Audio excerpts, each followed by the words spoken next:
Hello everyone! Today I'm going to tell a somewhat scary story about Zhuangzi encountering a skull and discussing with it what happiness is.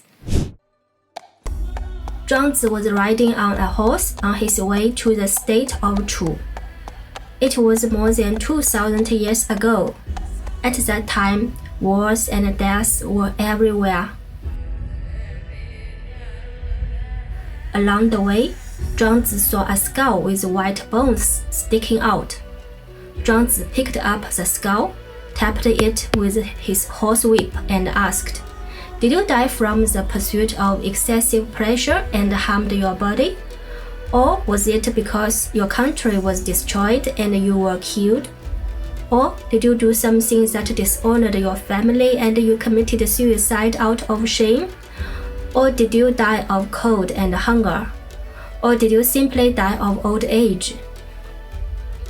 After Zhuangzi finished asking his questions, he took the skull and placed it under his head as a pillow to sleep.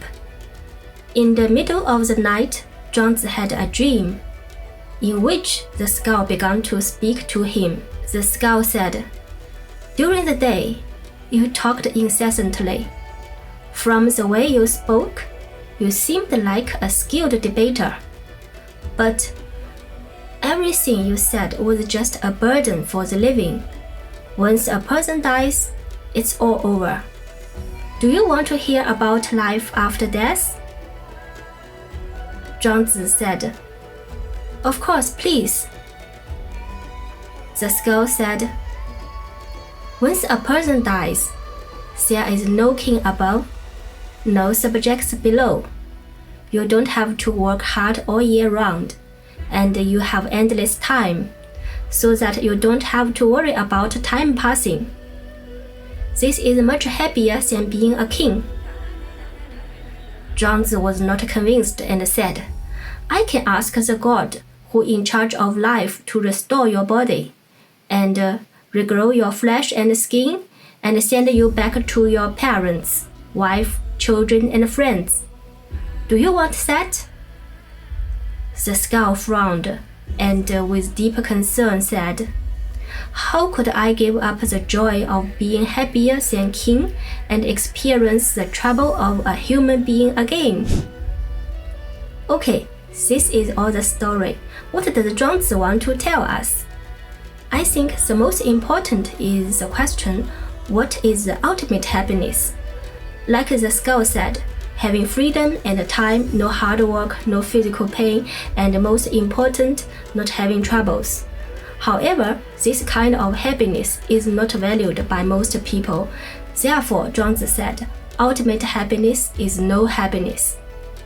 至乐无乐. About 1,000 years later, during the Qing dynasty period, the Chinese people continued the story and wrote it into a play called The Skull's Lament. The general plot is that Zhuangzi felt sorry for the skull and gave it a pill of resurrection. The skull regained life and turned back into human form, standing up. Suddenly, he grabbed Zhuangzi's horse and said, "Sir, where are my horse and the gold saddle? Where are my sword and jewels? Where are my children? Okay, I don't want these things anymore, but you must give me money quickly." After hearing this, Zhuangzi sighed and fled away.